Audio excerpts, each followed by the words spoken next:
Entrevista. Estás en Ahí Señal en Radio UBA y le damos la bienvenida a nuestro compañero Agustín Bote a todos, que vino al piso porque hoy tenemos un tema muy importante. Chicos, pantallas, adolescentes, pantallas. ¿Cómo estás, Agustín? Buen día, Lu. La verdad que muy bien. Como vos decías, un tema muy interesante, de una entrevista que va a ser parte de un informe en el que ya estamos trabajando alrededor de esta temática, por lo que nos interesa particularmente conseguir respuestas a muchas preguntas que nos estuvimos haciendo en estos días. Y para eso le damos la bienvenida a Ángel Elgier. Él es doctor en psicología, investigador de CONICET y especialista en desarrollo infantil. Así que viene a hablar con nosotros acerca del uso de las pantallas en niños, niñas y adolescentes. Hola Ángel, ¿cómo estás? Hola, ¿qué tal? Un gusto estar aquí. Gracias por tu tiempo con nosotros. Bueno, preguntarte primero, ¿cómo describirías en estos tiempos el vínculo, la relación entre las pantallas, los niños y adolescentes? Bueno, a ver, es un vínculo complejo en el sentido de que el celular, las pantallas, son herramientas poderosas, ¿sí? Y se necesita guía. Nosotros estamos realizando investigación. La última investigación que hicimos involucró 19 países de Latinoamérica. Y lo que encontramos básicamente es que ya desde a partir de los 2 años, el celular se está utilizando mínimo más de 1 hora por día. Pensemos que son niños muy pequeños, ¿sí? Y eso tiene implicancias. ¿Cómo se pueden atenuar estas implicancias? Por ejemplo, con la presencia de un adulto que acompañe. Tenemos que tratar de evitar de que el celular se utilice como una especie de, a veces lo llamamos chupete virtual, ¿no? Exacto, sí. ¿Para qué? Para calmar la ansiedad. Entonces, para calmar un berrinche, ¿no? Me refiero. Y ahí hay un problema, porque a diferencia de lo que pasaba por ahí con generaciones anteriores, los niños y niñas están aprendiendo que cuando se sienten ansiosos, y también los padres lo aprenden, cuando aparece un berrinche, viene mágicamente el aparato y se calman, ¿verdad? Pero, ¿qué estamos dejando de lado ahí? Que los niños y niñas aprendan a autorregularse por sí mismos, que pasaba más por ahí con mi generación. No existía esto, ¿no? Pero esa es una de las conductas problemáticas que estamos encontrando. ¿Cómo se atenúa? Con mayor, alfabetización digital. Estamos proponiendo fundamentalmente eso, que las mamás y los papás sepan qué implicancias tiene fundamentalmente el uso del celular y que es importante que estén presentes para, por ejemplo, controlar el contenido, controlar el tiempo, ¿sí? Básicamente, en principio, eso. Ángel, ¿y es cierto que las pantallas y el uso de celulares le quitan tiempo a los chicos, a los adolescentes, para dedicarse a otro tipo de entretenimiento, para hablar con sus pares, para otros juegos que nosotros, bueno, me remito a mí, en otras épocas teníamos y que ahora directamente ni se tienen en cuenta? Sí, Lucía, eso que planteás se llama hipótesis del desplazamiento. ¿Por qué? Porque la utilización del celular, de las pantallas en general, me refiero a pantallas porque puede ser también una Smart TV donde pones videos de YouTube, ¿no? Entonces, ¿qué pasa? Nos dedicamos mucho a las pantallas y dejamos de lado otras actividades. Como vos bien decías, la interacción cara a cara, jugar con otros pares, ir al parque, ¿sí? Tener la posibilidad de correr, de caerte, de levantarte y ver qué pasa con eso, ¿no? Desarrollar habilidades motoras. Si estamos todo el día encerrados, estamos pensando en desarrollo, ¿no? En niños Sí. y niñas. Si estamos todo el día sentados viendo una pantalla o sentados frente a la TV y no tenemos mucho espacio, también puede haber algo de afectación del desarrollo motor, ¿sí? Entonces, estamos perdiendo de repente ciertas habilidades en función de la utilización de la pantalla. ¿Cuál es la solución a esto? Bueno, generar rutinas, que no todo se centre en entretenimiento de pantallas, sino también tratar de que los niños tengan la posibilidad. Yo en mi caso me acuerdo que a la tarde iba al club, ¿verdad? Generar otras actividades. Ahora bien, esto no parecen recetas que sirven para todo, pero lo que encontramos en nuestras investigaciones es que la gente que está en situación de vulnerabilidad social tiene menos oportunidades de generar estas actividades distintas al uso del celular, ¿sí? ¿Por qué? Porque, por ejemplo, a veces hay menos recursos, lógicamente, de repente se vive en situación de mayor vulnerabilidad, por lo tanto hay escasez de chances de que pueda ser un parque, ¿sí? Entonces eso también es lo que estamos encontrando. Ahora, frente a este diagnóstico, ¿cuáles pueden ser opciones o recomendaciones válidas para familias donde hay niños pequeños y se quiere rever el tema del uso de las pantallas? Porque, por ejemplo, para el informe que estamos trabajando hablaba con Carolina Dweck, que es comunicadora, investigadora, que obviamente trabaja todo este tipo de temáticas, y me decía, bueno, hay que abrir instancias de diálogo, instancias de negociación. Y a mí lo que me surge, en principio, cuando pienso eso, es pensar en mi propia infancia, en mi propia adolescencia, donde esas instancias de negociación por ahí no estaban presentes en esos términos. ¿Qué quiero decir? Había como... ¿Qué me pasa? Pienso en que hay un rever la jerarquización, donde ya no se habla de orden o de mandato, sino de instancias de negociación. ¿A qué se refieren cuando se hablan de eso y cómo se lleva a la práctica? Porque por ahí el niño, el chico no quiere escuchar, no quiere dialogar, no quiere negociar, ¿viste? Es difícil llevarlo a la práctica. Nosotros, está muy bueno, Agustín. Nosotros, de hecho, durante el año pasado realizamos talleres de orientación a padres. Nos juntamos con los papás y las mamás, realizamos actividades y mandábamos mensajes recordatorios, ¿sí? Para que estén atentos a esto que se plantea, ¿no? La idea es disminuir el uso del celular o de las pantallas en general y estimular otro tipo de actividades. Respecto a qué encontramos, a que es todavía muy difícil abrir instancias de diálogo, por ejemplo, y de negociación, ¿verdad? Con los niños, las niñas, los jóvenes en general. Pero además hay otra complicación, que a veces los papás no se ponen de acuerdo. ¿Por qué? Porque nos pasaba, por ejemplo, que venía una mamá y nos contaba: yo le quito el celular o le pongo, digamos, ciertos límites, genero una rutina, pero después viene el papá del trabajo y lo primero que hace es darle el celular.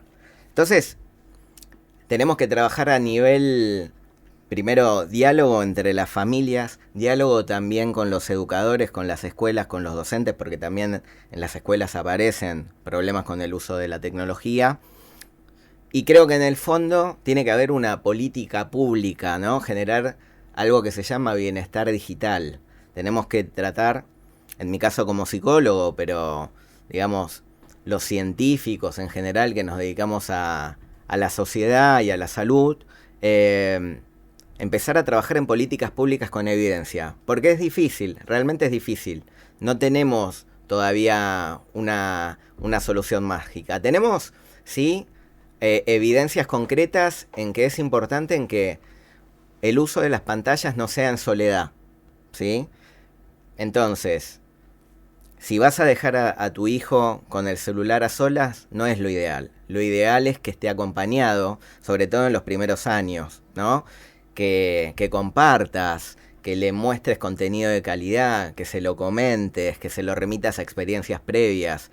Y eso, de hecho, puede generar un beneficio. No todo es negativo, pero es importante que los adultos tengamos una posición activa respecto al uso de la tecnología.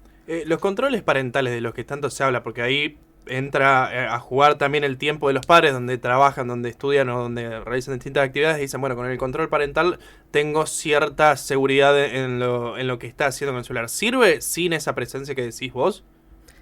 Sí, sirve. O sea, lo que considero también es que muchas veces se pone el foco en el niño, en la niña, y nos olvidamos que también los adultos muchas veces estamos dando el ejemplo todo el día con el celular en la mano. Entonces, eso es fundamental. Eso en psicología se llama modelado. Si vos querés generar una conducta en tu hijo, bueno, tratá de predicar con el ejemplo. Si te sentás a cenar y es el momento donde se reúne toda la familia, no saques el celular. Entonces, es un cambio en ese caso es un cambio familiar, ¿sí? Pero bueno, por eso hay que abogar por alfabetización digital, lo llamamos fundamentalmente, ¿no? Porque la gente lo sabe, pero es como que tiene conocimientos anecdóticos acerca de esto. Tenemos que bajar el conocimiento científico. Ángel, y con el tema del uso de los celulares por tanto tiempo, ¿eso implica que después tengan problemas a lo mejor en el momento de relacionarse o que cambie la forma de relacionarse? Bueno, de hecho hay un psicólogo norteamericano de la New York University que sacó un libro que es muy recomendable, que se llama La generación ansiosa. Y él linkea, a ver, él es profesor universitario y lo que encuentra es que en los últimos años las personas que tienen de 20 a 30, que crecieron prácticamente con el celular en la mano y con toda la influencia de las pantallas, él está vinculando problemas de ansiedad, problemas de depresión en esta generación. Que, a ver, es un debate que se está dando. Pero, bueno, algo hay en relación a eso. También, por ejemplo, hoy a la mañana hablaba con otros colegas. Hay estudios que están indicando que la generación de 20 a 30 tiene menos relaciones sexuales, por ejemplo. La manera de vincularnos está cambiando. Mucha gente prefiere vincularse a través de los juegos, ¿sí? A ver, el otro día me contaban, bueno, en vez de... Yo, por ejemplo, con mis amigos me juntaba a jugar a la Play, al FIFA. Nos juntábamos un viernes, hacíamos un asadito, nos quedábamos jugando. Ahora muchos prefieren quedarse desde su casa, se comunican, ¿verdad? Pero bueno, cambió. Así que sí, digamos, no quiero patologizar, no es la idea, pero sí la manera de vincularnos está cambiando muchísimo. O sea, hay algo con respecto, ya yendo más a lo que tiene que ver con quizás adolescentes o jóvenes o adultos, con respecto a lo que vos decías de las relaciones sexuales. Hay incluso categorías o formas de llamarlo, que por ejemplo los tecnosexuales, gente que prefiere ya mantener vínculos a través de los celulares que cara a cara. Digo, eso ya está sucediendo, sin ir a los extremos de situaciones que ocurren en algunos países, como el que se casó con un holograma o el que se casó con un robot o lo que fuese. Pero eso está sucediendo mucho más hoy, y digo, hay mucha gente que por ahí uno no lo pensaría, que ya está un poco en esa. Sí, va rapidísimo. El otro día en otra charla me hablaban del brain rot, que es un concepto que en realidad surge de la misma jerga de internet, que viste, tiene su jerga. Y el brain rot es... Usás tanto el celular, las pantallas, que rot es de podrirse. Es como que tenés el cerebro podrido, ¿no? Porque también el problema que tienen las pantallas es que muchas veces es como un consumo muy pasivo, ¿no? Entonces, sobre todo en los niños, es importante tratar de que si van a consumir el celular, que sea con contenido de calidad, que tengan una posición un poco más activa, no quedarse viendo.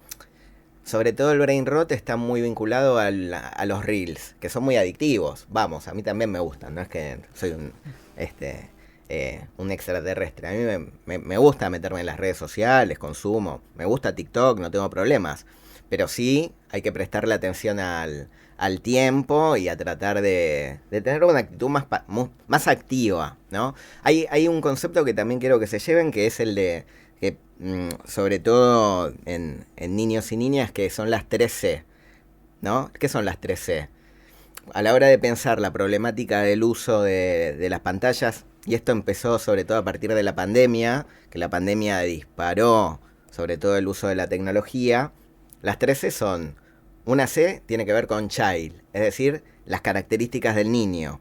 La otra C es context, el contexto, esto que hablábamos. ¿Tiene la posibilidad ese niño de salir a jugar a la pelota? Por ahí en su barrio no hay posibilidad, ¿no? ¿Por qué? Porque por ahí es inseguro.